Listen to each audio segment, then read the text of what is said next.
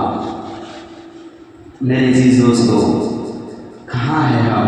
ایک مسلمان دوسرے مسلمان کے لیے حدیث پاک میں آتے ہیں 100 حق ہے، 100 حق ہیں۔ یہ تو بہرحال میں واقعات کو دیکھیے بیچ میں بات آ رہی ہے، واقعہ میں قلم بر کر رہا تھا کہ محمد بن انکسار رحمۃ اللہ علیہ کہ بیٹا جب انہوں نے یہ بات کو سنی تو جو حج کے لیے پیسہ رکھے تھے وہ تمام کے تمام پیسہ اس پڑوسی کے دے آیا، حج کرنے نہیں گیا، اللہ کے ذکر میں مشغول ہو گیا۔ اس سال ذوالنور مصری رحمۃ اللہ علیہ بہت بڑے بزرگ گزرے ہیں، حجاج کرام میں شامل تھے، وہ حج کرنے کے لیے گئے، جبل عرفات کے میدان میں وہ سب کو خود بیان کرتے ہیں کہ جبل عرفات کے میدان میں ایک میں نے غیبی آواز سنی، وہ آواز یہ تھی کہ محمد بن انکسار دمشقی رحمۃ اللہ علیہ کے پاس پیسہ موجود تھا، انہوں نے حج کا ارادہ کیا تھا لیکن وہ حج کے لیے نہیں آ پائے، ہم نے اس کو حج اکبر کا ثواب عطا کیا۔ یہ آواز جبل عرفات کے میدان میں ذوالنور مصری نے سنی، وہ آئے حج سے فارغ ہو کر کے فوراً محمد بن انکسار کے پاس پہنچے، ان سے پوچھا تو انہوں نے پورے واقعات کو بتایا۔ تو میرے عزیز دوستو ایک صاحب ایمان کی مدد کرنا، پڑوسی کا خیال کرنا بہت بڑا اجر و انعام ہے۔ تکلیف